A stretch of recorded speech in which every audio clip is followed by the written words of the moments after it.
Bass in your face, not an 8-track, getting it good to the woods. So my people give me some of that reaction to the facts that I kick when I stick, when it's storm, put the Buddha down.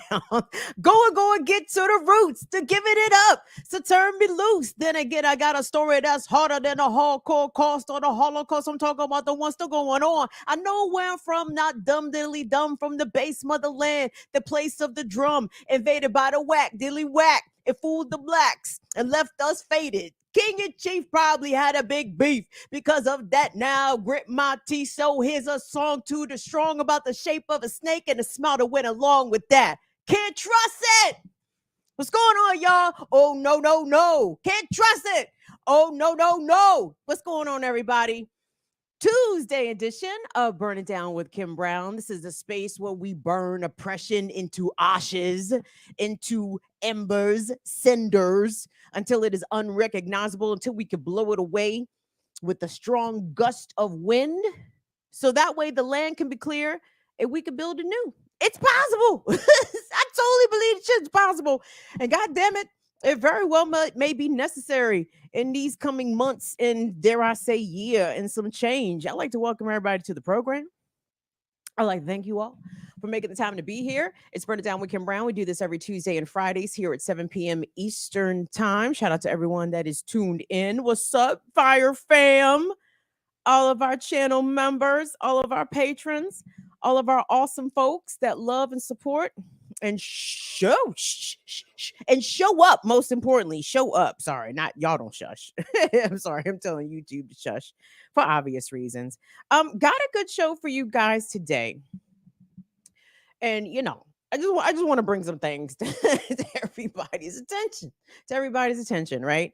So, as America, as a racist settler colony, right? America hates everybody non-white, even within the whites. They don't like the poor whites, right? They don't like them. But regardless, they tolerate them because they're useful idiots in the scheme of the Republican strategy, etc. But talking about America, y'all, so everything everything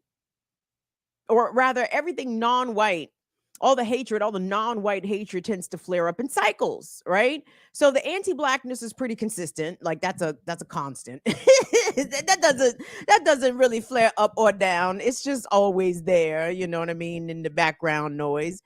But we will see the anti-Asian hate flare up and then simmer back down. And we will see Islamophobia flare up and flare back down. However, we are definitely in an anti-Muslim, anti-Arab, anti-Islam flare up right now in America. And the proof lies in the people who are suffering attacks. And I'm talking about Muslim children here in these United States. Now, you may have heard about the Texas woman in a very bizarre and unusually hateful incident. A white woman at a Texas apartment building at her pool attempted to drown a 3-year-old Palestinian girl. This is after this white woman allegedly attacked the 6-year-old Palestinian boy and then attempted to push the 3-year-old girl under the water. This also comes on the heels of an Afghan teen being murdered outside of Seattle. If the hearts are with us, what's the suburb called? Is it Renton, Washington? 17 years old, carrying a BB gun. He and his friends were going to the Big Five, going to the motherfucking Dick's Sporting Goods to return the BB guns. And here come this white. Murders this kid right in the parking lot. And for what? We have to be vigilant, especially Black folks generally, usually, as we always have been and will continue to be.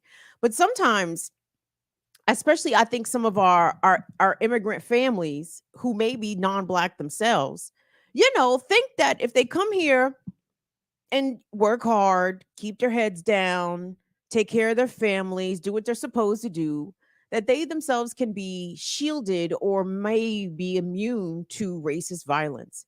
And we have to tell our immigrant folks, especially Black ones too, because our folks, our brown and Black folks not from here, come here and may be a little disillusioned or not exactly clear on the hierarchy and where they fall on the hierarchy. And that's not a diss to them. We just here, we got to set them straight to make sure that they understand that they're not safe in America. You may have fled your home country because shit was crazy and wild, and I don't doubt that for a second. But please don't think that you, as a black person, as a black immigrant, you as an Arab immigrant, you as a brown immigrant, are coming to a place of safety. No, absolutely not. Let your black American folks tell you what's really good out here. And a story that I wanted to get to last week, but I ran my yam too long and didn't get to it, has to do with the success of these universal basic income programs happening across the country. And I wanted to take a specific look at Denver, Colorado, because their program is doing really well. But if you look across the country, in the cities, big and small states that have implemented these UBI programs, overwhelmingly they have been a success. So here's my question: how come everybody, how come all of us are not getting UBI? And in the wage stagnation and price inflation of all the things, you would think that our government would maybe be invested in trying to keep people housed and fed, and the ability for them to provide childcare because it contributes to the productivity of the economy. But no, capitalism don't give a fuck about any of that shit. Capitalism is here to squeeze every drop of blood from you if you can. It can, even if you are now a turnip. And maybe you have to be of a certain age to understand that phrase. It's like trying to get blood from a turnip. Turnips don't have blood, I think is what the old folks was getting at, right? Can't get blood from a turnip. Turnips don't have blood. So good luck trying to get that blood from that turnip. Let me get in here and get into the chat and say what's up to the good people. And of course, this is a day that the shit was working for me a couple of days ago. I don't know why it's not working now. I don't care. Anyway, I'd like to thank everybody for tuning in, stopping by, doing all the wonderful, amazing things. Thank you guys so much. I did not get a chance to be on the Remix Morning Show this morning because Ear Doctor had made a schedule, right? Ear Doctor, the schedule. We're gonna tell you about the schedule. The schedule. The schedule is that I am scheduled for Wednesdays and Thursdays for Women's Wednesdays and then Come Together Thursdays. Okay. I am not on Testosterone Tuesdays, which is a hell of a name for the show. Testosterone Tuesdays. So yeah. So anyway, so as a result, I do not plan my mornings around Testosterone Tuesday as though I'm not going to be on the show, right? Because I'm following the schedule, right? Here come Ear Doctor texting me this morning. Can you come on the show? Well, why? It ain't come on the show for what? But I didn't understand. So I didn't actually wake up until after the show was well in progress.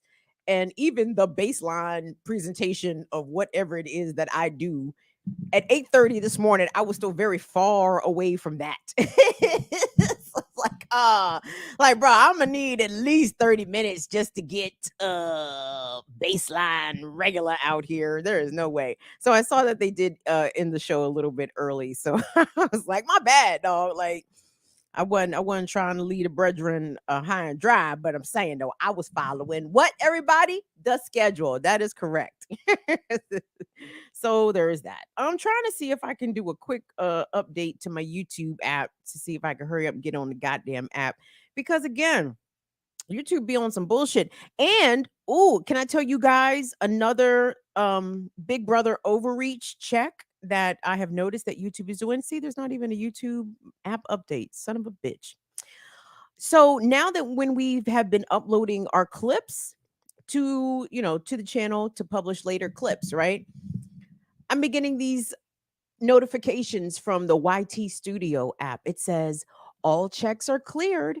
We've checked your NAACP balks at their ceasefire statement clip and no issues were found. What issues? What kind of issues? What kind of issues y'all looking for a broadcast that I've already done? They looking for a reason, everybody. You know what I'm saying? There's racial profiling out here on these YouTube streets. Everybody be aware. So anyway, guys, let me go ahead. Let me sit up first. Let me sit up and get the good posture going. What did I want to say to you guys? I forgot. Oh, guys, don't forget, it's the Remix Morning Show live event happening this Saturday, June 29th, from 1 to 4, I think, or 1 to 3. I don't know. Go on to the Black Liberation Media channel's community page. You should be able to find the flyer there. Were I a better prepared person, I would have it here, but you guys know me, so there's that. If you're in town, come hang out. I would suggest you get there early. I think space is going to be a little limited. Not because we're that popular, because we actually got a small space. now, whether or not us getting a small space was coincidental or perhaps intentional, so we can look like we packing the joint out, of course, right? You know what I'm saying? Oh, we packed out in here. So ain't no, it's standing room only at the Remix Morning Show live broadcast. Standing room, we got around the block. that might be what we're going for. But if you're in the DC area, it's free and everything. Shit, you go on there, 1301 Connecticut Avenue Northwest, just off of DuPont Circle. You can catch the metro and foot it. And like I said, all the specific details are there on the flyer on Black Liberation Media's community page. So please check that out. We would love to see you in the jam. I got a dress and everything, y'all. I'm gonna be wearing a dress because I'm trying to impress y'all.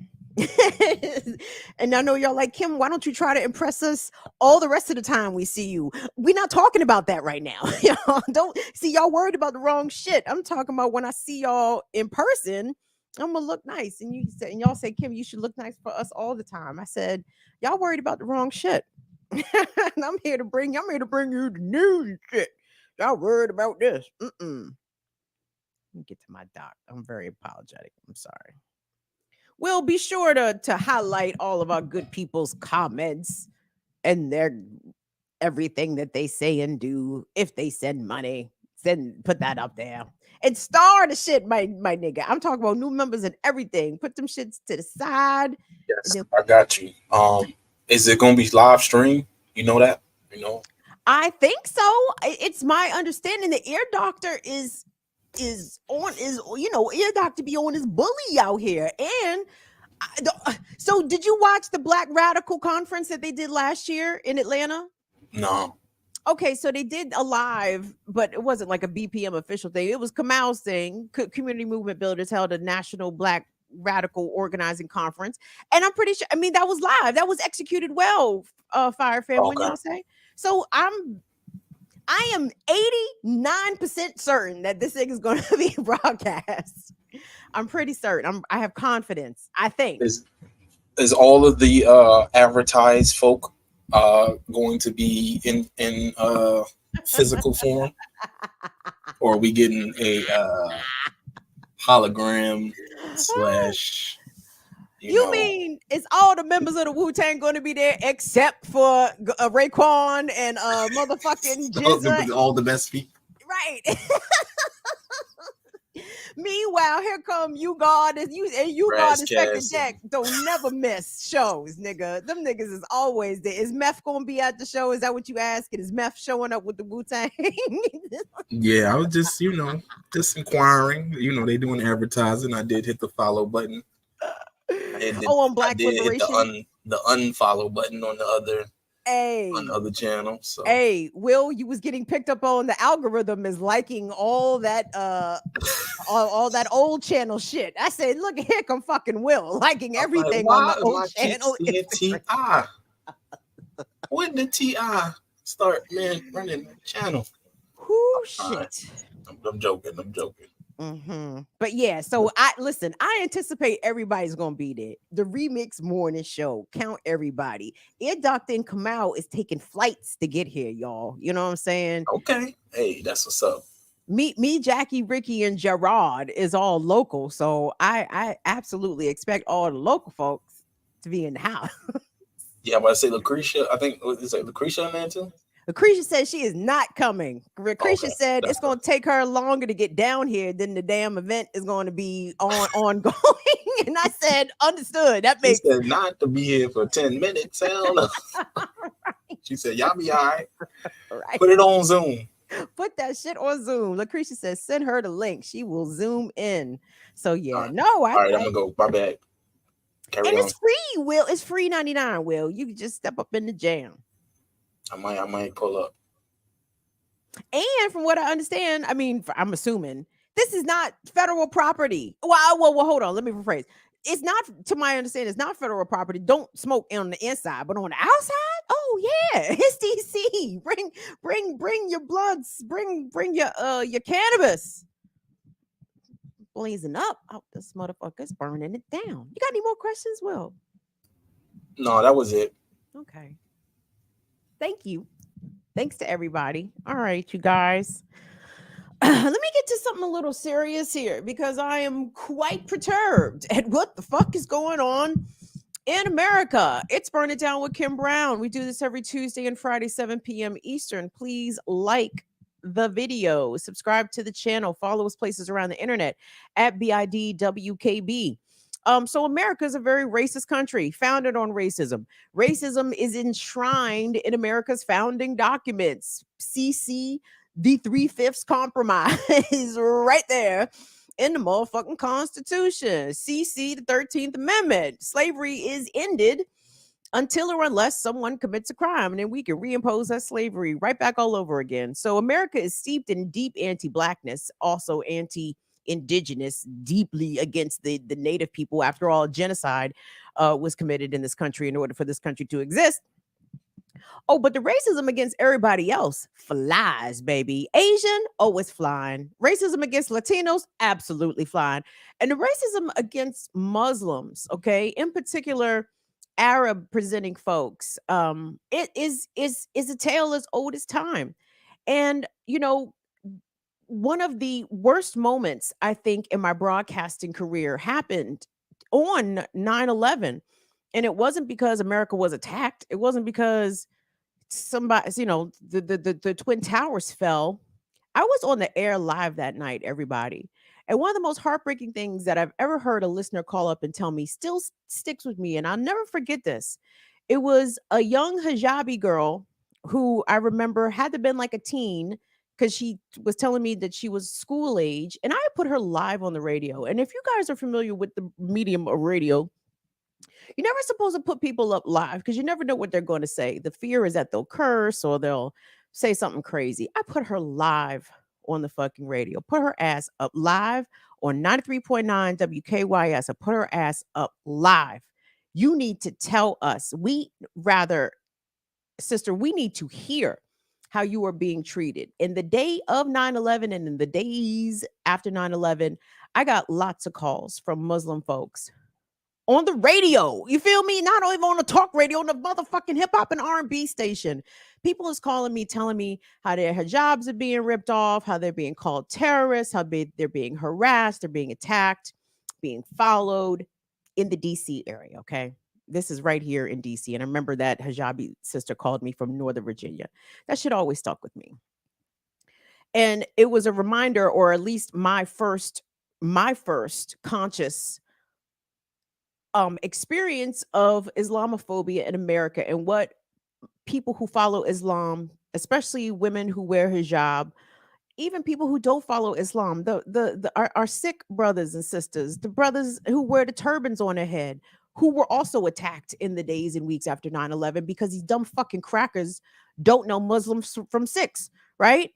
Ridiculous. So there have been a number of recent attacks against, in particular, Muslim children in America that have really got me freaked the fuck out, to be quite honest.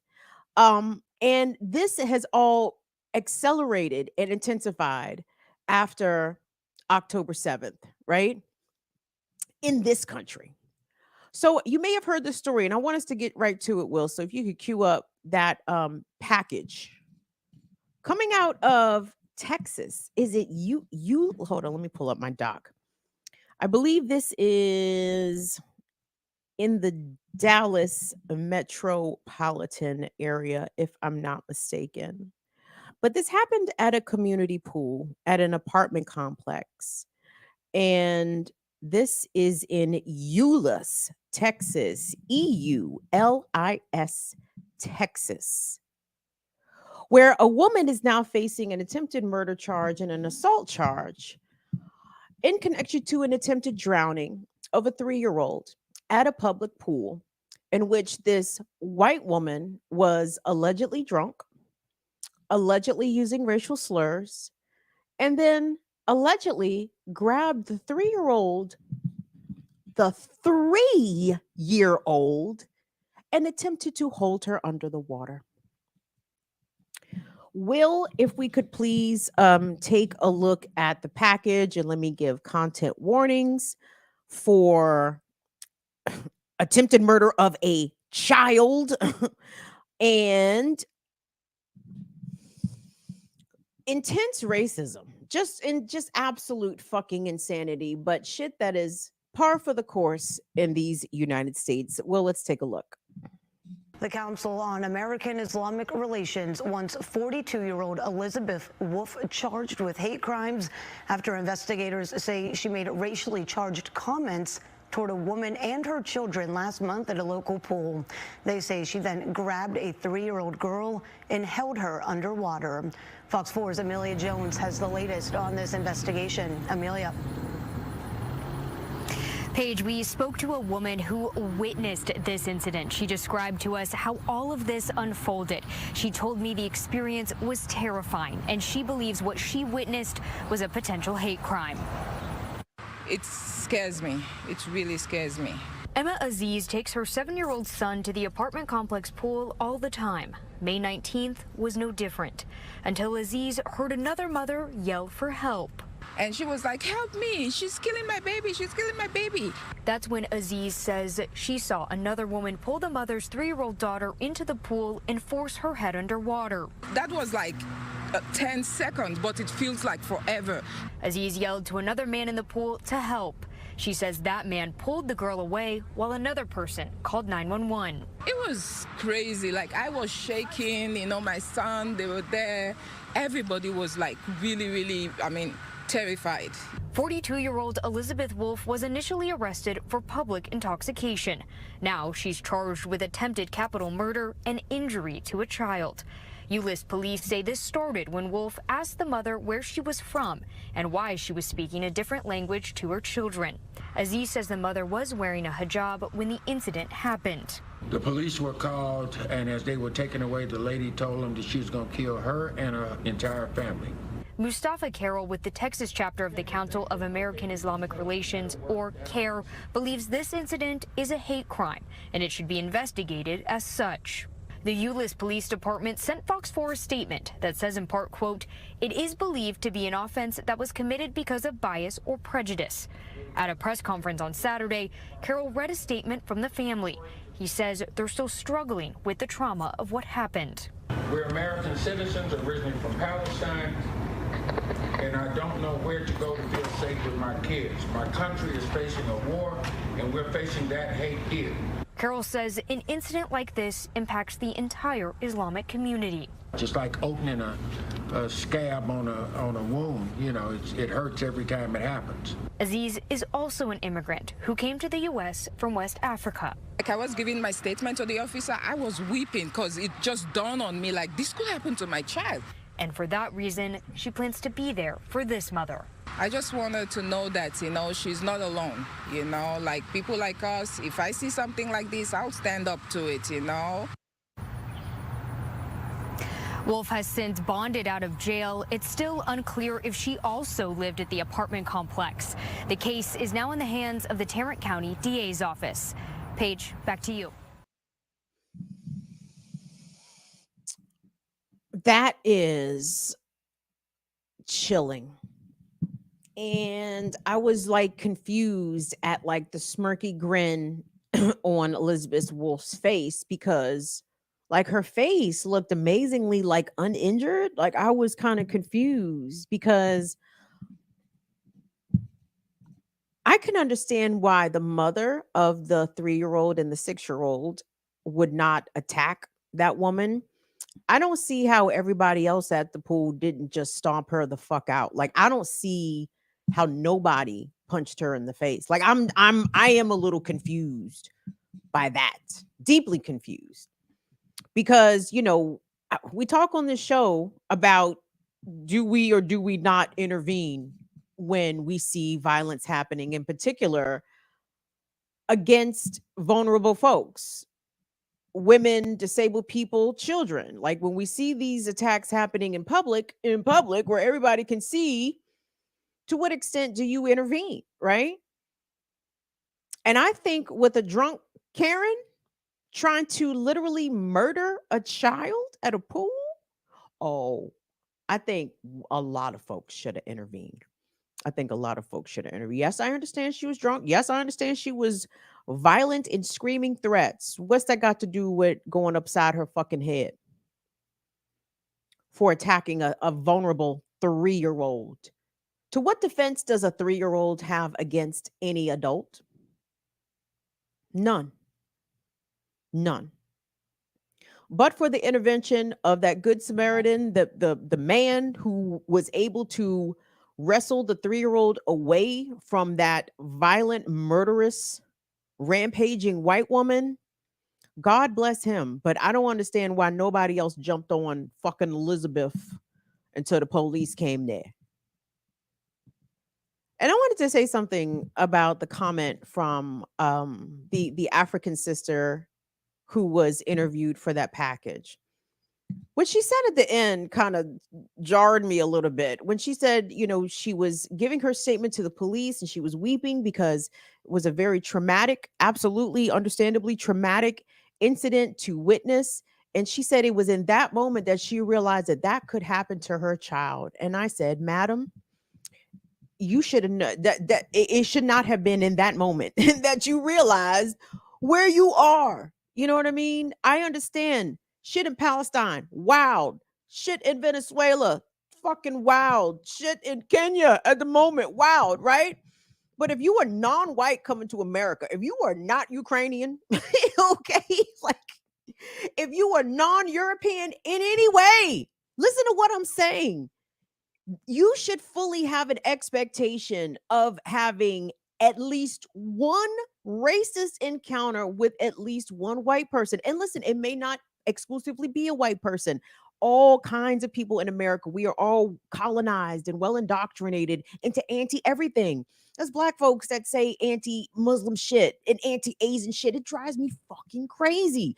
And some folks do act on that shit, but it's the whites. The whites have the historical record, baby, going back hundreds of years. Who else? What other community will activate itself and its own members to leave its side of town, to go to another whole race of community side of town and fuck with them, harass them, murder them, destroy where they live? There's only one group in this country that has done that, and that's the whites. Okay.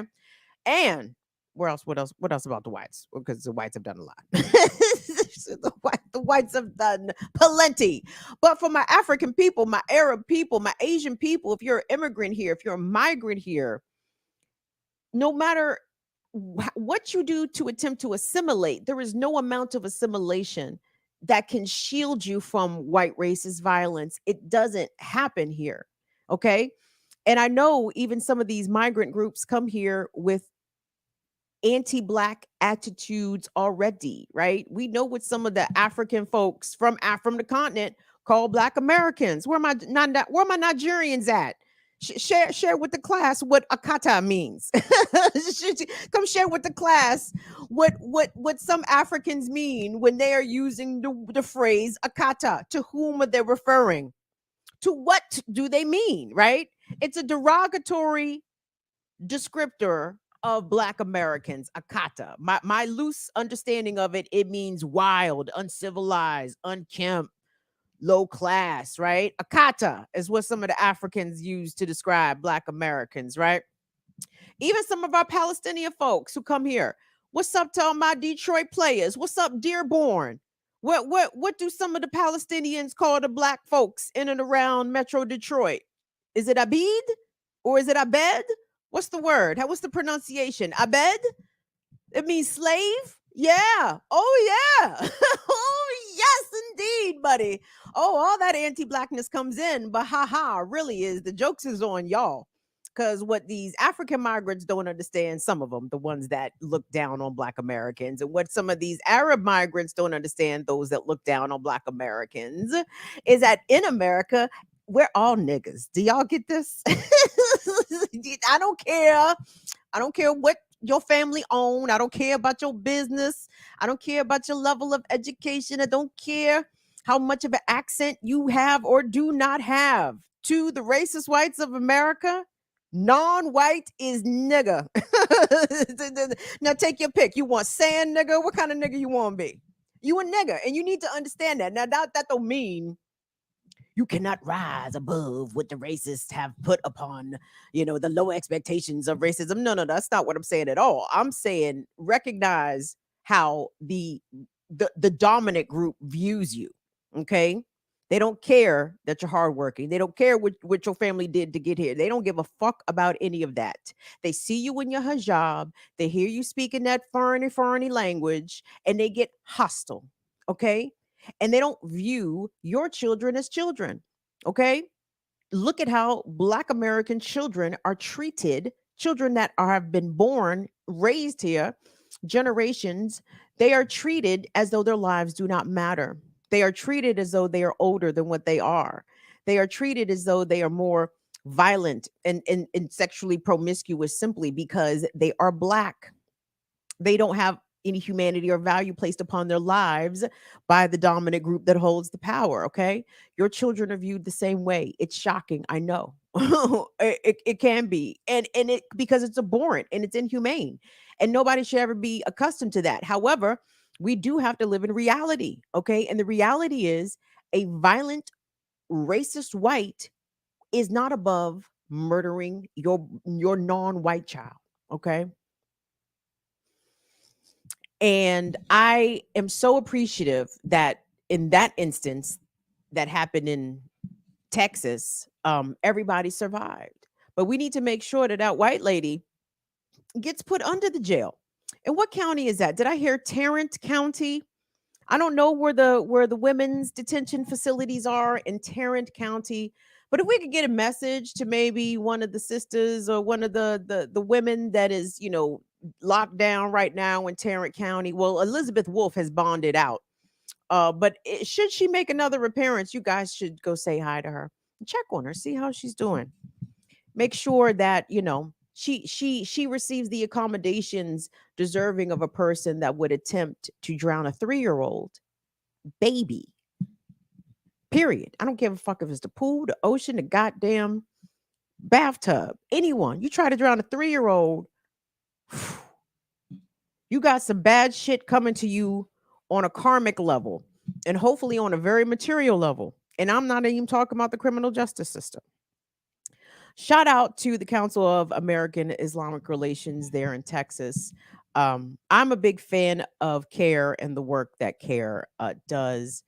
So hopefully the community will continue to rally around that mother and her family as they, I hope, attempt to get justice, whatever the fuck justice is.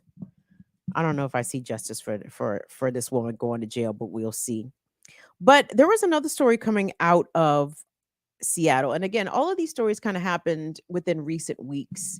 And that really bothered me, right? As we are still processing and learning about the ongoing war crimes being committed by Israeli forces in Gaza, where we are now knowing that over 40,000 Palestinians have been outright slaughtered at the hands of the Israelis, at the ends of munitions and missiles, etc., supplied by the United States, funded by us, unfortunately. To know that's going on, and then to know that Muslim children are still facing terror in a place that I would assume that they or their families brought them here for some sort of refuge is heartbreaking. but it is on brand for America. And I want us to go, if we could, to the Seattle, Washington suburbs, because earlier this month there was a report of a 17-year-old who was murdered by a vigilante. And I was a little disappointed that I was not more apprised of this story in advance. Do me a favor, everybody. Please engage with the content. Subscribe to Burning Down with Kim Brown, Tuesdays and Fridays, 7 p.m. Eastern, right here on YouTube. BIDWKB on Twitch. What's up, Twitch? I was shocked I hadn't heard this story. And I want you guys to get brought up on the details. Now, let me bring you up to speed as much as possible. So, there's a group of 17-year-olds. I believe it was 3 17-year-olds. We're walking across the parking lot of a strip mall. They're going to the Big 5 store. I was not familiar with Big 5. It's a sporting goods store. It's like Dick's. What's another sporting goods store? Dick's Sporting Goods, where they sell all kinds of shit in there. Basketballs, fucking baseball bats, camo gear. I'm sure they even sell guns in there. And in fact, they do sell guns. They sell airsoft pistols, BB guns, all right? So the 17-year-olds, that was their mission. They were headed to the Big 5 store in order to return an airsoft BB gun, okay? When they were spotted by a 51-year-old white man who was an off-duty security guard, not working that day, but they're waiting for his son to come out of martial arts class, which was located in a space in the same strip mall as the Big 5 store. So he sees these kids, these brown kids. The victim here, I believe, is of Afghan descent. Brown child, right? This white man gets out of his truck and accosts these children.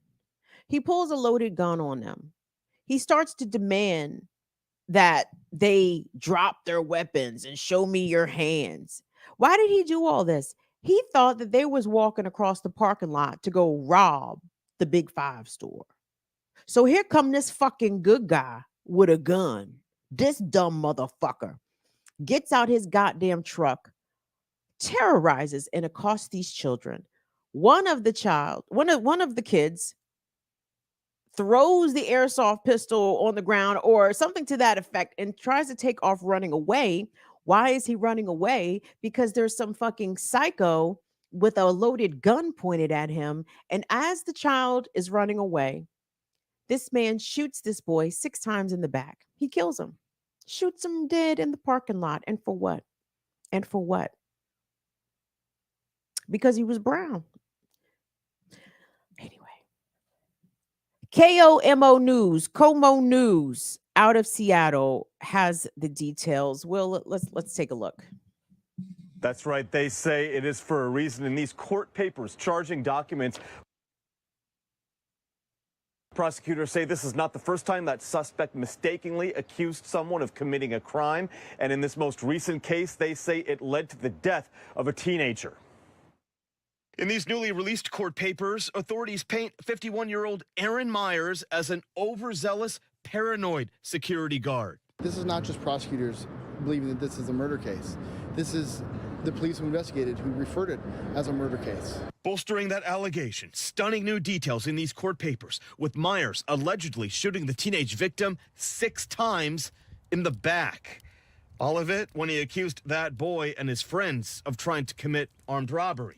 There's a very big difference between the allegations here and what a trained professional would do. According to prosecutors, Myers was an armed, off-duty security guard at the time of this incident, yet they say he had absolutely no jurisdiction to patrol this strip mall as a security guard in the first place. They also say this is not the first time Myers has made a mistake when it comes to being a security guard. Back in 2022, prosecutors say he threatened to shoot a bicyclist that he thought was carrying a weapon. Yet when police responded, they say that the person carrying that supposed gun, well, it was actually a silver metal object that may have been part of the bicycle. Myers is currently at the King County Jail. Again, his bail $2 million. Coming to you live from Seattle tonight, Ryan Sims, KOMO News. Can you guys absolutely believe that? I mean, when I heard the story, I was simultaneously obviously heartbroken and infuriated at the same time. So this lying piece of shit, according to court documents, allegedly tried to tell police that again he suspected these kids was going to do an armed robbery. Now let's deep this for a fucking second. Let's parse this out from the fucking mind warped thinking and warped logic center of this fucking idiot ass 51-year-old gun-toting off-duty security guard. So you see three boys, three teens. Again, I know black and brown youths are often mistaken for being older, right? More mature, more violent. But regardless, 17. Everybody was 17. Walking across the parking lot, okay? Not pulling up in the getaway vehicle in front of the store with their mask on, with their pistols locked and loaded. No, these three kids are walking across the parking lot as teen boys do, probably cutting, joning on each other, laughing. Yo, I gotta, return this pistol, this BB gun, this airsoft pistol that is not a real weapon. Yeah, we're gonna return it. We're gonna get another one so we can go do boy things, right? And then here come this fucking white man, 51 years old, instantly aggressive, instantly hostile, instantly dangerous. This man instantly pulled out his pistol on these young boys. Can you imagine? And my God, these kids, I wish he had been trying to rob them, right? One of them might still be alive, but no, there was no amount of convincing that these perfectly innocent teenage boys could have done to convince this gun-wielding psychopath that they in fact were not criminals. Because, part of the settler colony project is to make sure that white folks are well indoctrinated, and everybody else too, but you have to indoctrinate the whites first. That the whites are well indoctrinated to thinking that everyone non-white has inherent criminality in their DNA just by existing, just by being in open public spaces. These black and brown people must be doing something wrong. That's why we have to monitor them. That's why when you see a group of black or brown youths being kids, we have to watch them. We have to surveil them, make sure that they're not up to no good. That's what this came down to. This man thought that he was in a position to be shot calling to these kids about what they should and shouldn't be doing. It didn't occur to him that the airsoft pistol was indeed fake, even though according to, again, there's extensive surveillance video on this incident. Because again, the motherfucker, when he talked to police, this nigga was lying his fucking ass off, right? But the video surveillance footage disputes everything that he said. These children were screaming, pleading for their lives. They told him repeatedly that the guns were fake and it wasn't enough. Right? Oh, and by the way, let me tell you how giant of a piece of shit this guy is. Aaron Brown Myers, 51 years old. There was a training exercise, I believe. This is King County. Do I have this right? Washingtonians of the Washington state variety of Washingtonians. King County sheriffs were actually doing a training nearby. And there happened to be a number of sheriff's deputies on the other side of the parking lot at the time of this incident. Did this punk motherfucker, Aaron Brown Myers, did he bother to actually go retrieve the cops? Like, you see the cops over there, you want to play cop, go get the real cops. And not to say that the children would have been any safer with the actual police, right? Because they would have looked at them kids the same way. Brown with weapons. Show me your hands. And the kid show him your hands up. He flinched. He made a movement towards his waistband. Had to shoot him in fear for my life. I am very glad that this man has been charged with second-degree murder I am so glad that he was given a very, very high bond, $2 million. Now, you know, motherfucker, you are off-duty security guard. Your pay scale ain't like that for you to be opening fire on innocent people that you don't know what the fuck is going on. And then you heard in the story in the package there, not Mr. Myers' first time doing this, huh? He seems to have a hero complex. He seems to think that he's a one-man crime fighting machine out here. It's on him to regulate the criminals. Except you dumb motherfucker, you stupid piece of racist shit. You not profiling criminals. You profiling very innocent people. And now I hope that you rot in jail. While we still doing jail, put this piece of shit motherfucker under the goddamn jail. Put him under the jail. You out here a loose cannon murdering children. And the irony, again, this man claimed that he was in fear for his son's life, right? Because his son was inside of another space doing martial arts. He was trying to protect his child.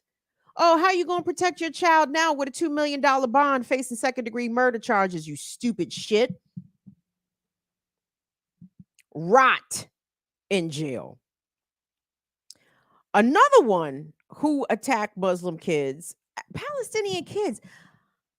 I know everybody in this country. We have seen it. We've seen it. The only time what I'm saying, what have we seen, kid? We have seen every racial group that you can think of be intentionally targeted for violence, right? We've seen the Asian community be targeted for violence. We've seen the Muslim community be targeted for violence. The white community be targeted for violence. The Jewish community be targeted for violence. When whites themselves and their spaces, like regular whites, not like spicy whites, the regular ass Christian whites, whatever. You know what I'm talking about. For example, when their houses of worship get shot up, who's doing the shooting? Who's doing the shooting? It's usually another white. That is correct. Usually, not always, but usually. I want us to get a little bit of an update of a story that happened in the immediate days after October 7th, when Hamas broke out of Palestinian open air prison, hopped the border, did the bam, boom, bam, and kicked the shit off, right? In Illinois, I believe, where is this? Plainview, Illinois? Is this outside of Chicago? It is outside of Chicago. The horrific story of the 6-year-old Palestinian boy who was attacked, stabbed to death, along with his mother, who did survive the attack. They were attacked by their landlord, a white man by the name of Joseph Zuba. And this was back in October of 2023. And while Joseph Zuba still remains in jail, awaiting trial, a few months ago, there was a vigil held in remembrance of that 6-year-old Palestinian child. His father, I'm not sure if he traveled from Palestine or what the story was, but I do want us to pick up this story just to give you a bit of an update, because while the trial for Jacob Zuba has not yet begun, there were some developments that I was not previously aware of, including a civil suit filed by the family of the 6-year-old against not only Jacob Zuba, but against his wife, because they allege that it was known that this man harbored these deeply racist feelings and had spoken about committing violence against Muslims and against Arabs in the past, or rather non-white groups generally in the past. And I thought this was touching because I appreciate stories that actually go talk to the victims and the survivors and get their perspective. We don't always have to hear from the police spokesperson. I would like to hear sometimes from the families, most times. Matter of fact, let me scratch that. I would like to hear every time from the families of survivors of all kinds of incidents, but especially things like this. So, Will, let's take a look at that package, please.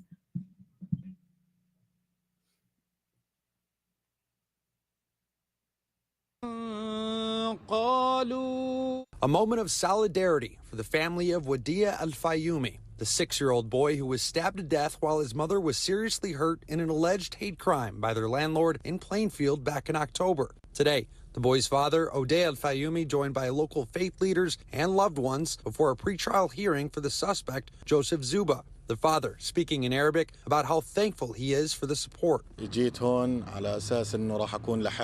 He goes on to say, I came here and thought I was going to be alone, but thank God that's not the case. I'm surrounded by you all and my family. Today in court, Zuba's appearance was rather quick as attorneys handled procedural matters. State prosecutors say they're waiting for the Will County State's attorney to wrap up its investigation so documents can be shared. Zuba faces first-degree murder charges and 2 counts of hate crime, which he previously pled not guilty to. A translator helped explain what the father wants the world to learn from his son's death. He was targeted because of his faith, because he was Muslim. And that is something we must confront as a society. Let his life inspire us to reject bigotry and to embrace the diversity that makes our nation so beautiful. The father has also filed a wrongful death lawsuit against Zuba, his wife Mary, and their property management company. That lawsuit alleges that Mary had prior knowledge of Zuba's intentions before the incident happened. In the meantime, Odeh is hanging on to the memories he has of his little boy. He was filled with dreams and aspirations.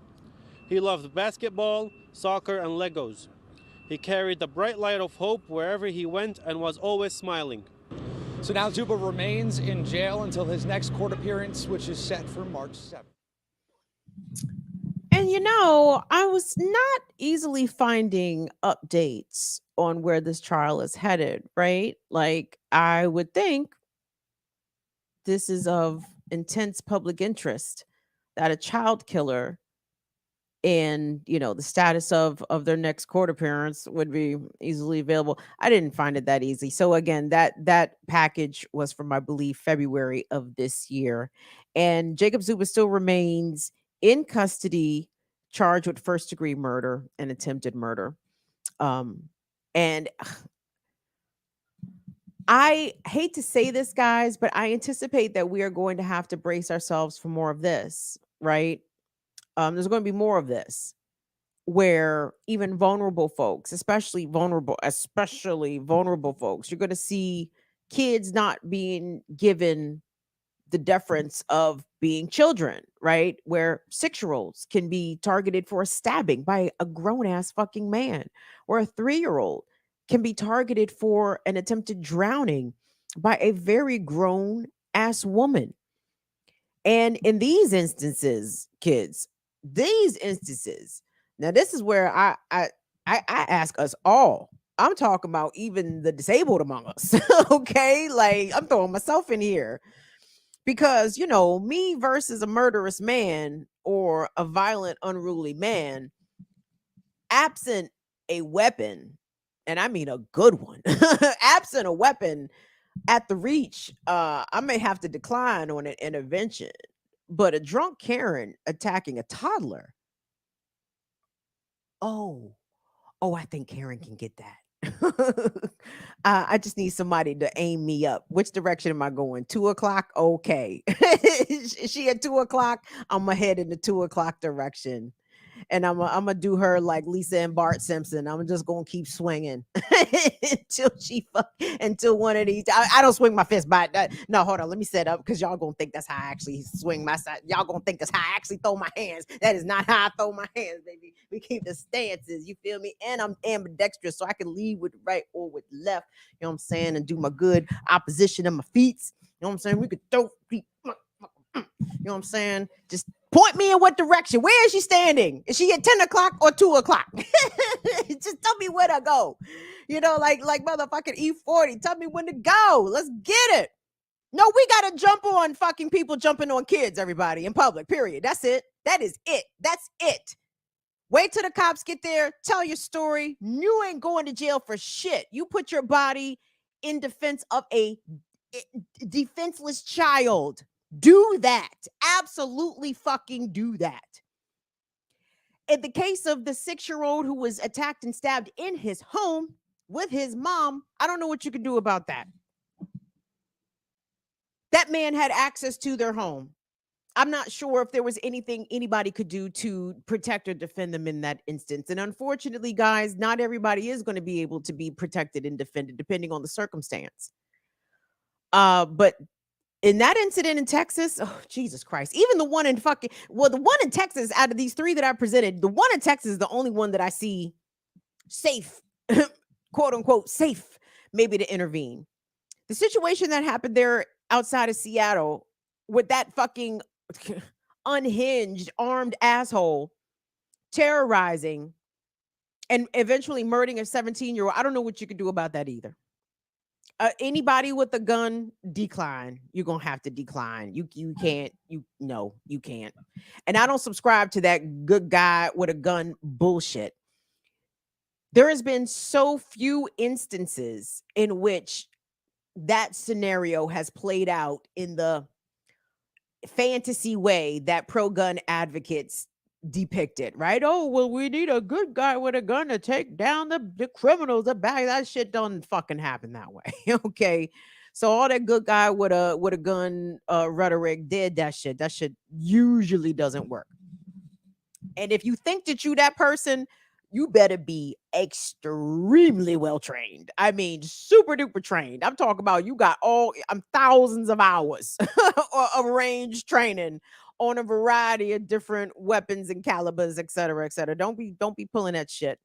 You know what I mean? Because these motherfucking crackers is crazy out here, and they are proving it to you every single fucking day, and you better believe them. You better take them at their word. And the closer we get to this unhinged election, the deeper that the United States gets entangled into what seems to be going from quickly becoming a hot war situation to all of the climate and extreme weather that we're seeing. Like, people are not doing well out here. And unfortunately, what the racists tend to do is that they will take their personal grievances and they will externalize them and project them out. Okay. This is violence that they have been trained. I'm talking about the racist whites here, not our white friends. The racist whites have been trained to believe that they are entitled to enact violence against non-white people, your children included. So it's time to strap up. And I'm not necessarily talking pistols. I'm talking pokers. You know what I'm saying? Get your poker face right and ready. You know what I mean? Go right there to the smoke shop. Y'all know where the smoke shop is, where they got all them butterfly knives and all that shit. It's time to oh shit, that's Bagheera. It's time to ante up out this motherfucker, because the need for self-defense is going to continue to present itself more acutely. Okay. And even if we're not talking about protection of your own self, you might have to intervene on behalf of someone more vulnerable than you, i.e. a child, i.e. a disabled person, i.e. an elder. Are you ready to do that?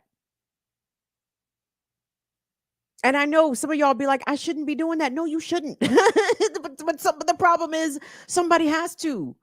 Or else, what would have happened to that little baby at that pool? If that man hadn't wrestled the child away from that fucking drunk, rampaging Karen, what would have happened to the 3-year-old? And that's something I could never be able to live with myself as a result. I could not have been one of the gawking adults at that pool, sitting in shock. And I know sometimes, you guys, when you see crazy shit happening in your proximity or in front of you, yeah, that shock and that freeze reaction happens. Like, you're like, oh my God, is this really happening? Like, your brain is literally trying to process what's happening.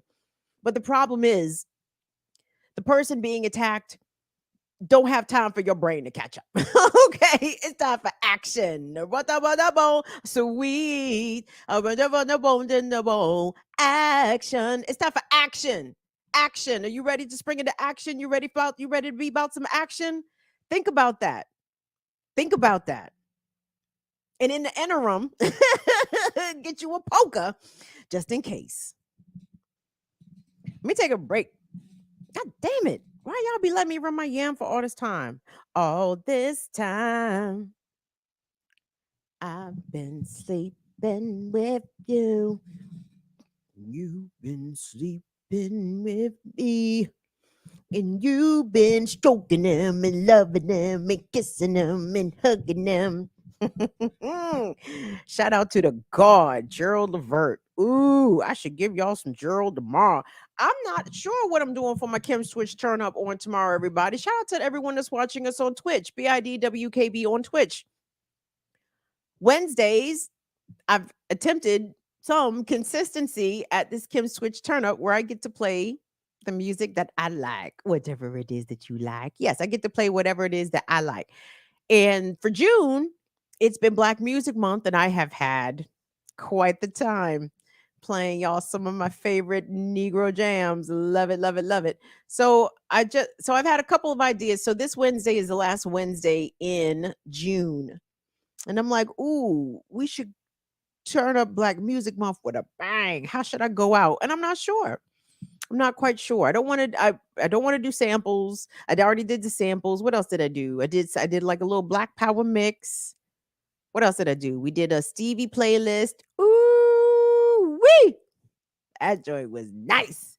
And then last week I did my favorite first installation of my favorite 90s remixes. All high quality. It was all quality. If you missed it, sucks to be you. You should not miss that. Go on over to Twitch, BIDWKB. Follow, subscribe. Well, I don't know what the fuck you do on Twitch, but follow me and set your notifications so you can hear it. So I'm considering. So you guys remember my first BIDWKB setup? I was actually in my dining room. And in my dining area, I have records hung all over the place, top to bottom. So I was thinking about pulling my records off the wall and playing songs off of these records that I have on the wall. And then I get to show you guys the cover art of some of these albums. I think that might be the way to go. And then I was also thinking about Etta James and what's her face? Sugar Pie DeSanto. Who else? All them singing ass bras in the 1950s. I was thinking about we take y'all to the 50s. Y'all not ready to go to the 50s. Because the 50s, whew, Black people. Shit. Oh, the 50s. The whites was so mad. That's why they kept stealing everything, right? That's how motherfucking Elvis. What's my girl's name? Oh my God, what's the lady's name? And I know y'all brilliant people know it in the chat. Rosetta Thorpe.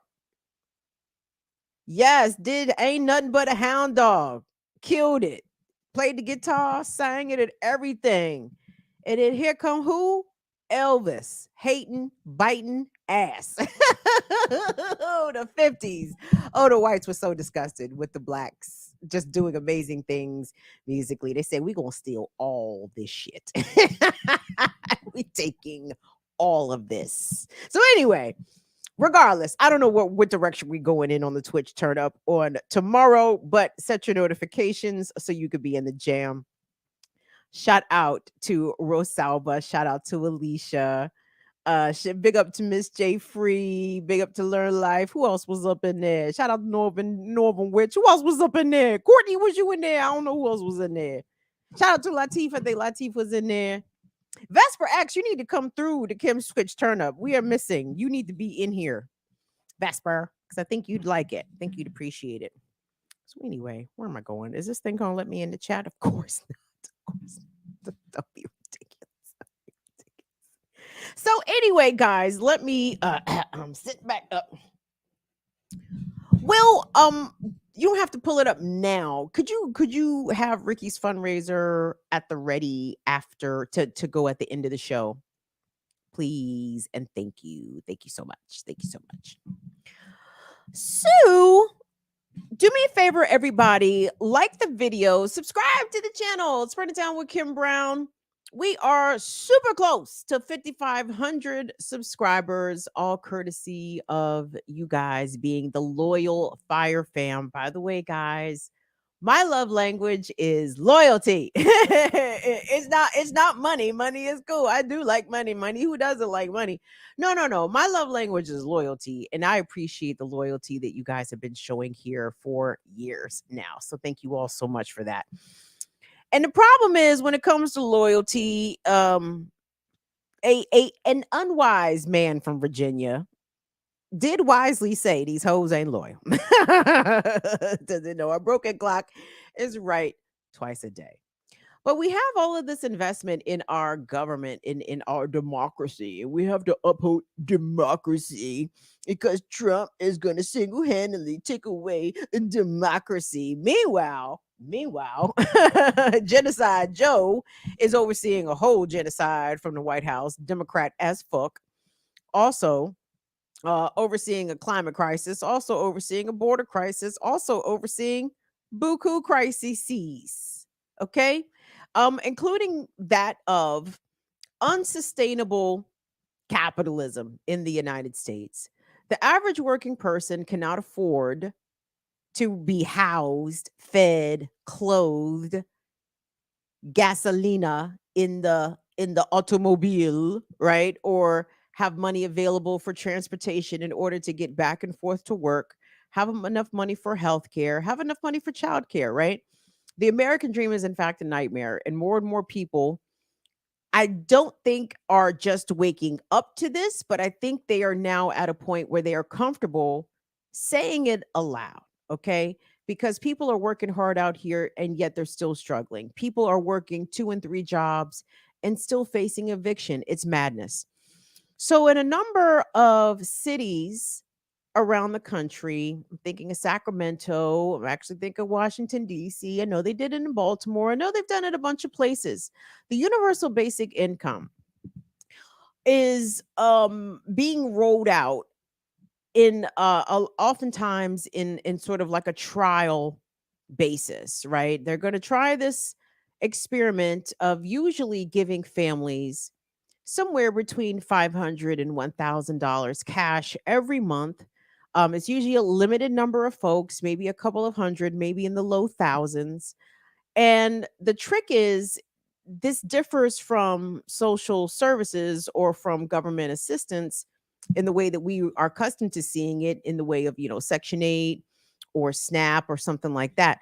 These UBI programs differ because they're putting the money in people's hands and they're telling the people that they can spend it in whichever way that they want, in whichever way that they need. Which is not necessarily a novel idea, but it's like, well, how come y'all haven't been doing this all along? Right? Well, if you could pop up that piece from the Denver Post for me. I believe this is Denver Post, the article. Because it talks about, hold on, let me get my doc up also. Because Denver is now, I think, in year 2 or approaching year 2 of its UBI program.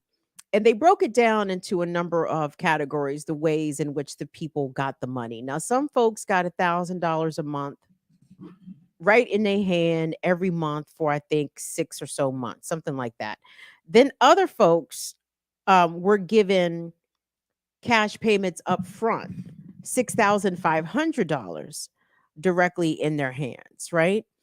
And what they found was after a year of this universal basic income program, they found that at least half of the folks, where are we at here? It says Denver gave people experiencing homelessness $1,000 a month for 1 year. Yes. And then it says, what does it say? It says later, shut up, Bagheera. And it says later, nearly half of the participants had housing. So when the money goes directly to the people, they know exactly what they want to do with it. And in this Denver Post article, they give an example of a 51-year-old Black man. I think his name is Jerron Laws. Mr. Laws was working as a cook at a Denver area restaurant. Mr. Laws was unhoused. Mr. Laws, in fact, was sleeping in his car in the parking lot of the restaurant in which he worked, which he claimed, or at least told the Denver Post here, that he earned only $400 a month, which I thought was pretty fucking crazy. I'm sorry. This is from Business Insider. Business Insider. Let me get that right. The Business Insider is who wrote this article. And as a result, he qualified for this $1,000 a month UBI program for a year. And within that time, Mr. Laws was able to secure housing. He was able to secure a better job. And as a result of those things improving in his life, he was actually able to spend more time with his children.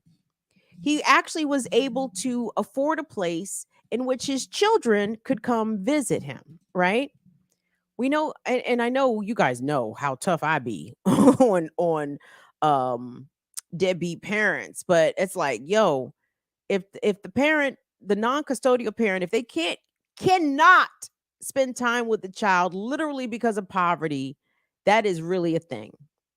That is definitely a thing. So I want us to get into some of the more interesting details about this program, because this program has actually been extended in Denver, I believe, for another 6 months. And it was funded, it's kind of like a public-private partnership sort of deal. But what the interesting, and maybe this package we're about to look at includes this number, but by giving these participants, I believe 800 participants, giving them this money, was able to save the city or the county, whatever, was able to save the local government over $600,000 that they would have ended up spending in some sort of social assistance, public assistance, right? And all of this just sounds like tremendous mismanagement. It's like, wait a minute. So you spend less money and you end up saving money, but the inefficient money, which is more money, is more than the efficient money. I'm confused. Hold on, let me not confuse myself. Actually, let us take a look at the package, because this whole story circles back to a story that we covered here earlier, some weeks ago, about the unhousedness, right? In Denver in particular, and the racial disparities in who is unhoused and who isn't. Denver is overwhelmingly white, except the Black population of unhoused people is like double or triple of that of how many Black people is in the general population of Denver, right? White people are not equally represented in the unhoused population. Why is that? Maybe because they're not as susceptible to being unhoused. Maybe because they have more access to resources. Maybe they aren't targets of the criminal justice system at the extent that non-white people are. But anyway, I want us to circle back to this program, this UBI program, and just look at the people, you guys, who are eligible for this. And again, it's the people that are most likely to fall through the cracks of our non-existent social safety net, right? We have to depend on the improvisation. oh, did you know that maybe some socialism could maybe work here? Wow, look at that. Who would have thunk it? Anywho, well, let's take a look at the package, please. We are getting a new look at findings from a first-of-its-kind program in Denver, giving people experiencing homelessness cash with no strings attached. Organizers say the first-year results are promising. Denver 7's Brandon Richard takes a look at what researchers found. As an Army veteran of 13 years, Eleanor never imagined she'd end up unhoused. But that's exactly what happened a few years ago. It was horrible, man. It was awful. It was the worst thing that I've ever had, that I could ever go through. But Eleanor's luck began to change when she began participating in the Denver Basic Income Project, a program that provides direct cash payments to people experiencing homelessness with no strings attached. This is a group of people that are largely often overlooked, looked down upon, and not given the same opportunities or able to operate from a level playing field. Denver entrepreneur Mark Donovan founded the project during the pandemic. And I was seeing this growing wealth disparity and income disparities, and I wanted to find a way to give back and to have impact. So he started providing direct cash grants.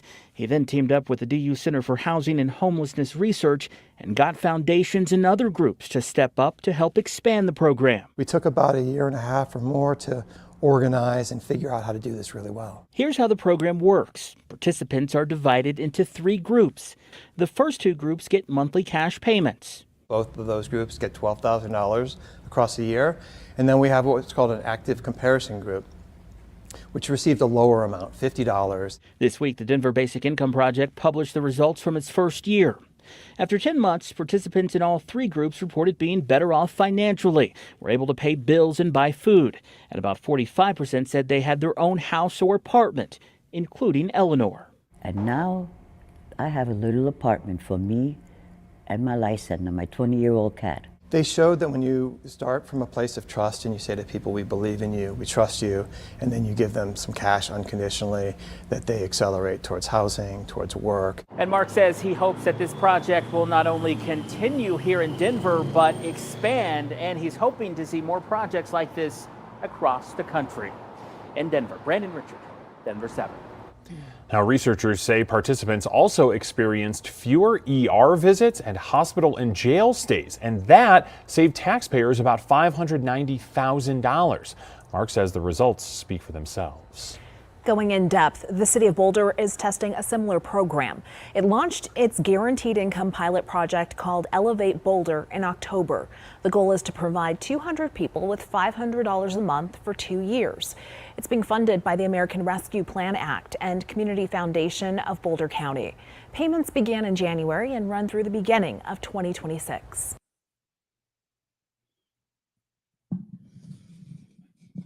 I mean, it sounds great. It sounds obvious. These sound like somewhat common sense solutions. The problem is, I don't like that, number one, the solutions have to come from the private sector, right? This sort of notion that philanthropy can fill in the gaps of government services that the government, should be providing and are not providing and are failing to provide. But somehow, if the benevolent millionaires and billionaires would just open up their pockets and their purse strings just a little bit, that can rescue society, right? No, I mean, that is a bit foolish and foolhardy to have this expectation. That's very libertarian. I remember motherfucking Ron Paul. Is Ron Paul still alive out here? I don't know. But I remember I listening to Ron Paul, and they're like, oh, he kind of made sense a little bit. And then there he goes. He said some stupid shit like that. Like, yeah, we don't need to have big government, providing, being a nanny state for people that are downtrodden. We just need, the philanthropic endeavors, the nonprofit sector, the foundations to fill in that gap. Nope. Now, in this instance, I guess, but for the foundation and but for the white savior, billionaire white man, these 800 or so people would continue to be experiencing houselessness. But I don't think that that's the solution, because again, it's too dependent on the good nature of a benevolent billionaire. The problem is most of these billionaires are not benevolent, right? They not sharing shit.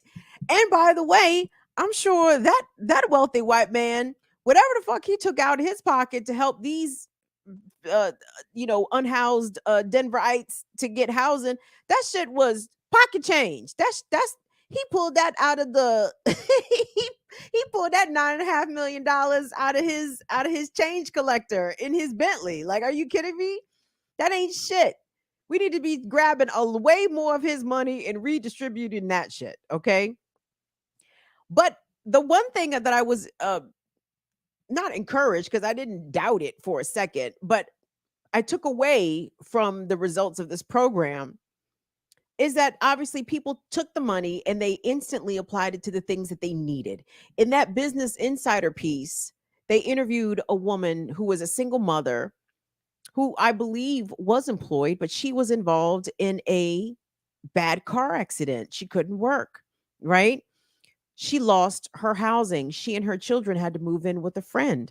She qualified for this program. And when she got her money, what did she do?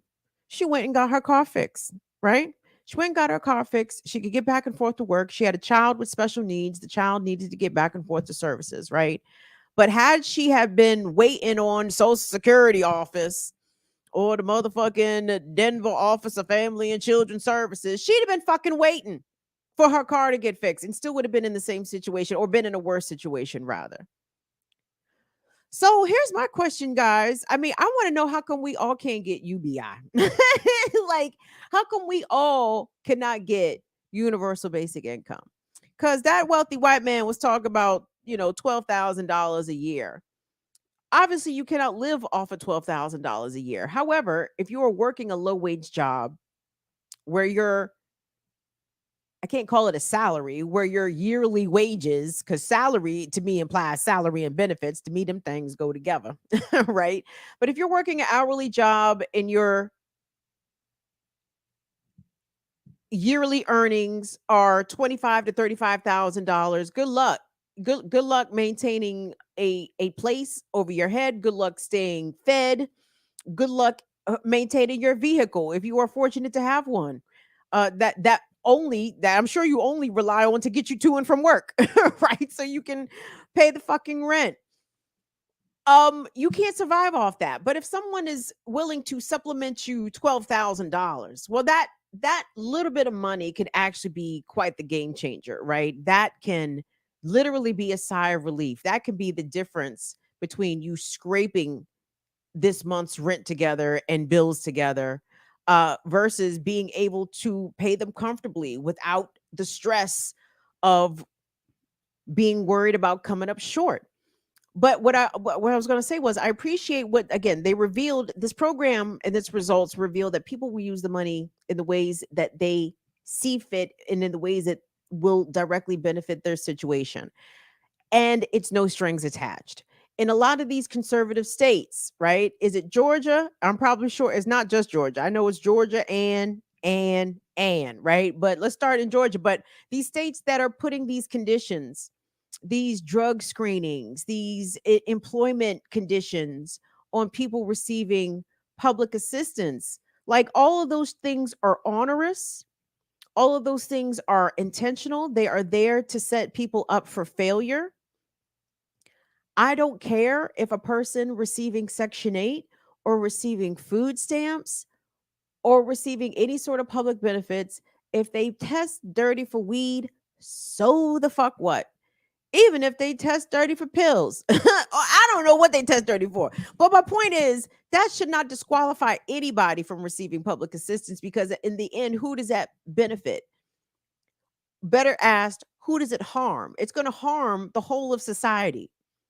If either a single person or a single person with children is forced to rely or become a burden on other family members, couch surfing, sleeping in their car, sleeping in or attempting to find housing in a shelter, that just makes all of them unsafe and puts stresses on everybody, right?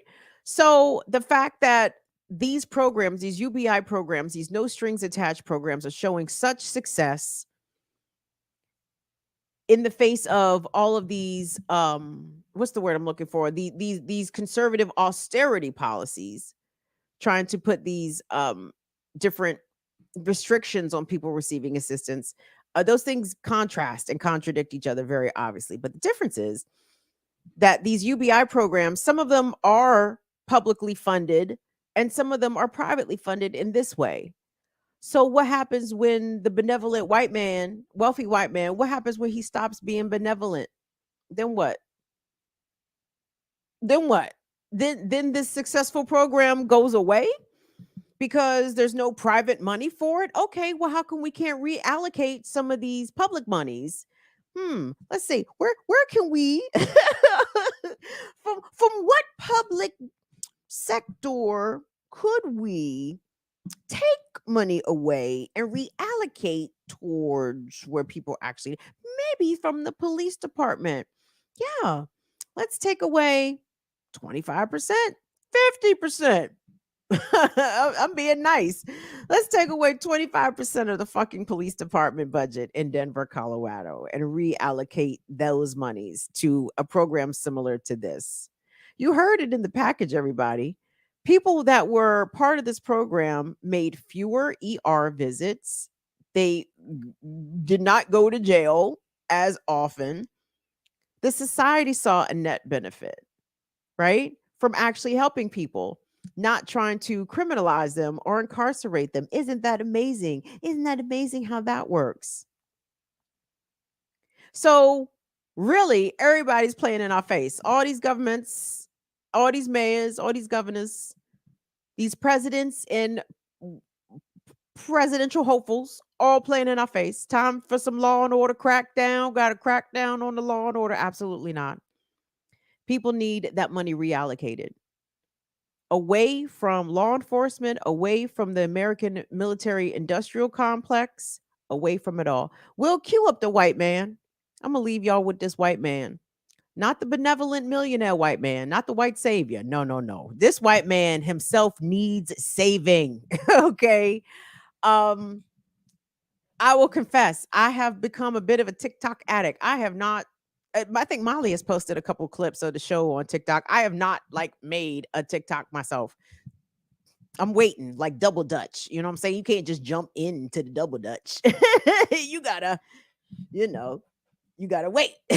You gotta listen out for them ropes slapping, slap, slap, slap, slap. You gotta wait. It's a rhythm. You gotta wait to jump in. I'm not ready to jump in on TikTok. It's not my turn. It's not my turn. But I am a consumer of TikTok though, because the myriad of perspectives. I haven't even encountered a child doing a dance yet. I am not on TikTok for the fucking dances. No, I'm on TikTok for the people.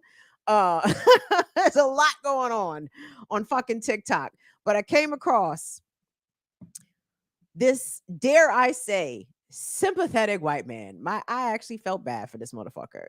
And I said, I said, when the white men start breaking down like this, everybody run for cover. Everybody hide your kids, hide your wife, baby. If this is the way the white man them is feeling out here, baby. Will, let's cue up this sympathetic white brother and everybody, Anyway, Will, go ahead, run it. I don't know how any of you guys are going and going and going. I know you gotta be at the same level of mental health as me. Every day it's something new between the fucking news and the fucking stupid Biden and stupid Trump. And this country's fucked. Every day we're spending more and more money. None of us are getting ahead. The rich people are the ones that are fucking getting ahead. I'm tired of struggling. I've done everything I can. I'm trying to be a good man. I take care of my daughter. I take care of my wife. The best I can. I can't keep going. Every day it's something new. And then on top of that, as if you're not trying to spend money, you have to. Fucking everything's expensive. I own a painting company. I still can't fucking make it. I'm fucking trying, man. I can't look at my daughter and my wife and know I'm failing.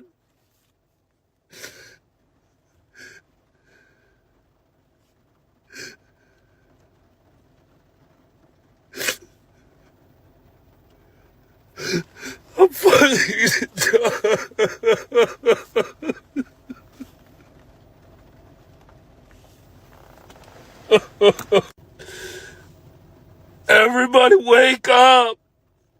It's time to stand up. It's time to be tired of this. It's our turn to fucking eat. I want to eat. I want my family to eat. I want you guys to eat. Stand up. Let's go. Stand up, man. Let's fucking eat. I'm tired. Let's help each other. I don't care what your political affiliation is. I don't care what fucking color you are. If you are not eating and you're struggling, eat with me. Let's struggle together then. Let's be a team.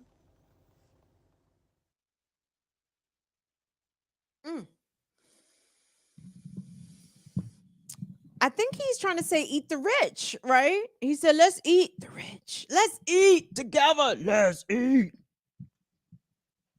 I think the reason also I had empathy for that white man, like genuine empathy for the white man, for that white man, for him in particular, is because he's pointing out the obvious of his situation. He's working so hard. He's a good man. He's trying to support his daughter and take care of his wife. I believe all of that. And you know what? Did not come out of his mouth that I appreciated. He did not blame the immigrants.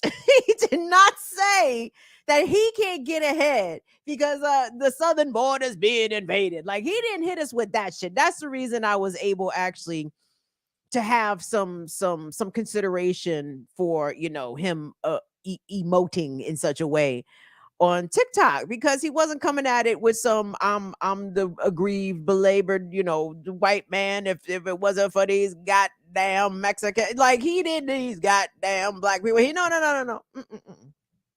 He gets it. He understands that no matter how much he has tried to adhere to the system, to play by capitalism's rules, to create his own business. You heard him say he owns a painting business, right? Painters do well, I thought before I saw this TikTok, I thought painters did pretty good, right? It's not enough. You got to spend money even when you don't have the money, even when you are intentionally trying not to spend money on so-called luxuries, or, you know, maybe with something that you might consider frivolous, but you know, like, for example, like, I don't have a lawnmower, right? Like, I have to pay someone to cut the grass. Like, I have to come up with that money. Like, I have to have grass cut money. Like, anyway, does that sound like a luxury? Sure. Does it sound like something frivolous? Maybe. What happens if my grass don't get cut all summer, y'all? I'm in big trouble, right? So anyway, I said that to say universal basic income, right? We need to be coming directly to Washington and running all of these fucking Congress members and running Joe Biden's fucking pockets. Run them fucking pockets. As many exemptions, tax credits, you know, what's the word I'm looking for? Subsidies, all of this shit that an American industry receive, many elite American families receive these very coveted and specialized, you know, tax exemptions, etc. No, it is time, past time. Run all that to the American people. All of this piecemeal shit that the Biden administration is trying to do with the student loan forgiveness, it's cute. It's a little too late. And it's not affecting or having the impact on as many people that are struggling mightily with, say, student loans.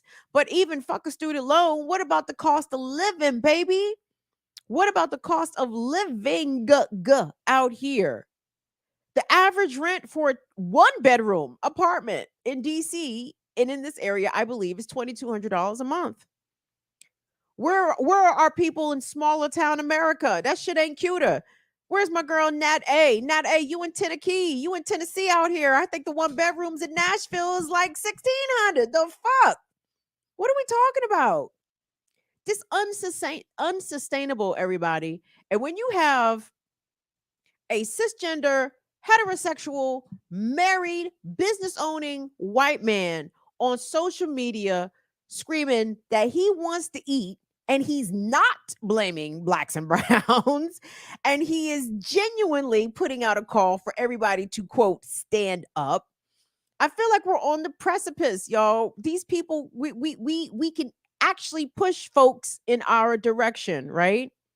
Even some of the better minded whites, like say an Aaron Bushnell, that military man who self-immolated out front of the Israeli embassy here in DC.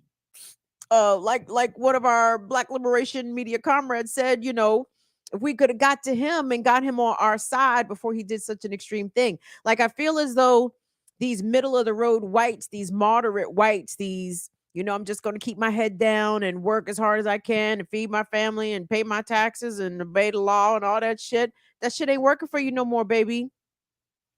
To the extent it ever did, but it definitely ain't working now. But hold on. On the flip side, though, I understand that there are white working class folks, there are poor white folks. When white people say they struggling, I don't know if we talk about the same struggle. Let me use this as an example real quick. I'm gonna let y'all go here soon. I read an article recently talking about people who are moving out of the country as they approach retirement age because they understand that they cannot afford to live in the United States on a pensioner's income, right? Solely off of their Social Security, or if they're fortunate enough to have some sort of retirement socked away, it's just not going to be enough, right? It's just not going to be sustainable, says them. So I read an article about this white woman who is, I believe, in her 60s, single, never married, no children. In the article, she talked about her siblings who were in their 70s and 80s. She had a sister in her 70s, maybe a brother in his early 80s. Her sister and her brother were still working out of necessity, right? I don't know if they were Walmart greeters or what, but they were still employed. She did not want that for her life, okay? And she, I think, retired as a teacher. So she had a teacher's pension. And then she had some land. The long and the short of it is, this white woman has attempted to, or has now retired to Costa Rica, where the cost of living is way cheaper. But the kicker is that she had $300,000 in savings. She had $300,000 in savings, and said that between her $300K in savings, her teacher's pension, and the little part-time work she was doing, she couldn't afford it. I said,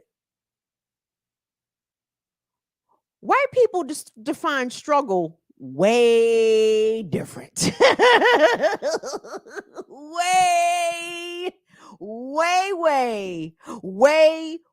way different. Because, beloveds, let me explain something to you. And again, this may be, I might be showing all my poverty. If I have $300,000 in the bank, struggle is not how I'm going to use to define my situation. You know what I'm saying? The white woman said, no, this 300K is not going to be enough. It's not going to work. I need to convert this 300,000 US dollars into Costa Rican colones, because this little bit of 300, this little piddly 300K, this shit ain't gonna get it, y'all. I know there's working class whites and post-struggling whites, but when white folks say they struggling, I have to, because I already know we operating on different definitions of struggle. Because I do not know them $300,000 in the bank struggles. Do y'all know them struggles? Is it a struggle? Can you help me understand that struggle? I'm not familiar with that struggle. Who knows that struggle? I don't know that struggle. Do y'all know that struggle? I've never heard of such a struggle. I have heard of such a struggle. I've heard of white folks making these very similar complaints that, you know, times are very tough. Yes, they are. And, you know, I've only got $600,000 saved and I'm 54. The fuck? You what? What? Yeah, things are a little tough right now, but my grandma told me that, she's leaving me the house and then I'm on her insurance policy. So yeah, it'll be a while. I'm gonna get some money eventually. I don't have none now, but so you got money. Someone has promised you money in the future. Wow, what's that like? Talk to me about that. share that experience. I'm not familiar. Anywho. White folks, y'all gonna have to prove it to me. So in the comments, I'm talking about your actual struggles. Miss me with the $300,000 in the bank struggles. Okay, I don't want to hear that shit. That's not the shit I want to hear at all. Miss me with your I got inheritance coming struggles. Miss me with all that shit. Whites, if you got real struggles, I'd like to hear them, because I'm sorry, I don't hear about the whites struggling enough. And when the whites do talk about their struggles, I'm like, we coming with different definitions of struggle, baby. I do not be understanding. So anyway, Wilbert, did anyone send us any money? Existential. Thank you. Did he leave a comment? Yes, keep up the good work. Thank you, Existential. Shout out to ZZ Lion Dad too. ZZ Lion Dad. Thank you for your work. Yeah. Thank you, baby. Thank you, Wilbert. ZZ Lion Dad had ran me some bucks on a day that my phone had died, and I was made aware that ZZ Lion Dad had ran us a buck. So thank you. Shout out to ZZ Lion Dad. Thank you. Shout out to Patrick S. Patrick S. broke us off on the Cash App. If you want to do the support thing, y'all can do that. BIDWKB. That's us on Cash App, Venmo, PayPal.me/BIDWKB, Patreon.com/BIDWKB. Hold on. Someone did run us a PayPal. Let me find it. Let me get it up here. Well, in the meantime, would you mind, as I'm begging for money, could you please put up Ricky Ryan's fundraiser for us, please? Because, guys, what can I say? What more can I say? What more can I do? I made this one for you. I forgot how the song goes. I remember the song, but I can't remember none of the lyrics. Oh, with that's the one he sings. It's but the rings and things you sing about, bring them out. It's hard to yell when the barrel's in your mouth. I'm in dual seaters, 2 liters, new divas, whatever the fuck he said. Anyway, yo, speaking of New York, we trying to get our sis out here whipping on the freeway, the NYC way. Ricky Ryan, also known as Erica Keynes. Real recognized, real out here. Bap. Black Alliance for Peace, the Baltimore edition. No, put that back up there, man. You put Ricky back up there, man. It's the Ricky Ryan fundraiser, everybody. This has helped Ricky get a revolutionary ride. You all have stepped up, stepped out, showed out to the tune of $3,788. Okay, we have a $5,000 goal. We have launched this fundraiser this month. Holy shit. And y'all have goddamn almost fully funded this motherfucker. That shit is amazing. Like, I am so blown away. This was a fundraiser I anticipated that we were going to be doing all summer long. Maybe not. maybe this mission can be accomplished well before the deadline. And the deadline we had set was Ricky's birthday, which is August the 5th. She is a Leo lady. So she deserves, quite obviously, and she deserves a revolutionary ride. We want to get Ricky a very quality vehicle that is reliable, that is clean, that will afford her the opportunity to put many tens of thousands of miles on this vehicle herself. We would love to put some cash in Ricky's hands so she could, throw down on some insurance, because she's gonna need some insurance. So if again, $5 is all it takes, everybody. I was hoping we could attempt to get 100 donors to this fundraiser, which I think we're almost at 70 or right at 70. So again, if we can get to 4, like that's the ambitious goal of $5,000, Jesus, we're just $200 short of 4,000. That's fucking crazy. So knock us to 4, man. Get us to 4 Get us a little bit over 4. I'm so appreciative and blown the fuck away to everyone that has already contributed. Somebody has already dropped the link in the chat. I appreciate that. Shout out to our mods. Big up to Latif, Courtney, and my son Tyler out here. Thank you guys for doing what you do. So yep, $5. That's all it takes. Go to GoFundMe. Look for the Help Ricky Get a Revolutionary Ride fundraiser. If you got 5 on it, we will take 5 on it. We thank you for your 5 on it.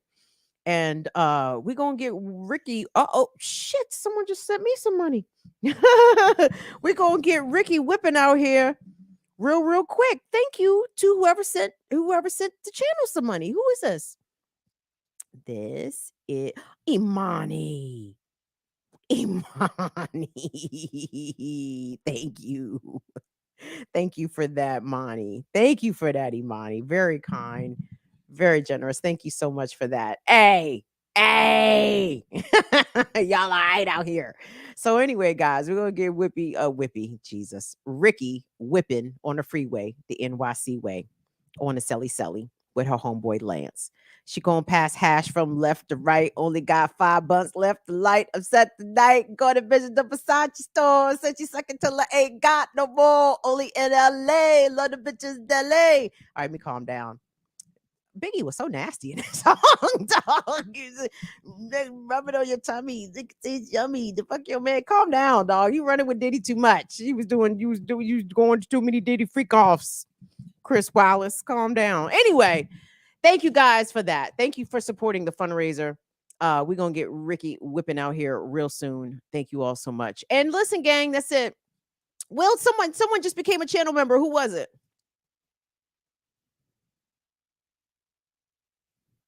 See, Will don't be looking, man. I told y'all. Noli D got us a super sticker. Shout out to Noli D. Hey. Noli D. Hey. That's what's up. Thank you to Noli D. Thank you to everybody. Shout out to my little nieces and nephews. Y'all not so little, but Rosalba. Who else am I nibbling out here? Valley Girls, Don Hammond. Who else? I need some more nieces and nephews. Youngsters, if you under 35, announce yourself. I think it's all old folks in here, but we might got a couple of scragglers. We got some millennial Gen Z scragglers in here. Y'all might have got lost, for the fuck I know. That's cool. Listen, if you enjoy listening to old folks complain about shit, join us tomorrow morning on Black Liberation Media for the Remix Morning Show, 8 a.m. to 10 a.m. Eastern Time. It is going to be Women's Wednesdays, also known as Los Miércoles de las Mujeres. Ooh, my Spanish is terrible. But it is going to be me, Ricky, and Lucretia. I'm sorry.